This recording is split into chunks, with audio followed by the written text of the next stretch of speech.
আসছি কালীঘাটেও, দেখতেই পাচ্ছ আজকে প্রচন্ড ভিড়। আমরাও যাচ্ছি কালী মায়ের দর্শন করতে। হ্যাঁ, তোমরাও কি আজকে এসেছিলে? যদি এসে থাকো তাহলে বুঝতেই পারবে কিরকম ভিড় সকাল থেকে। হ্যাঁ, এখন আমরা দেখতেই পাচ্ছ এন্ট্রান্সের ভিতর ঢুকছি। মন্দিরের এন্ট্রান্স থেকে ঢুকে এবার ডালা ঠালা তো কিনেই নিয়েছি। তারপর এখন লাইনে দাঁড়িয়ে রয়েছি, প্রচুর লাইন আর প্রচুর গরম। আর এই গরম এতই যে আমার যেতে খুবই কষ্ট হচ্ছে। আর তোমরা যদি যেয়ে থাকো তো জানোই, তোমরাও মন্দিরে দেখো কত বড় লাইন। এই লাইন ঠেলে ঠেলে যার সঙ্গে আছে ভিআইপিও লাইন, সে একসঙ্গে করে পুরো জটলা হয়ে গেছে।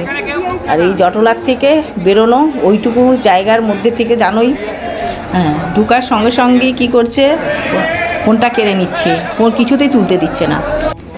তারপর আমরা আস্তে করে হাঁড়িকাটের যে ঘর বলি হয় সেখানে আমরা গেলাম। সেখানে গিয়ে দেখি একটা অলরেডি বলি হয়ে গেছে, আর একটাকে বেঁধে রেখে দিয়েছে এবং সেখানে আবার একটা বলি হবে বলে।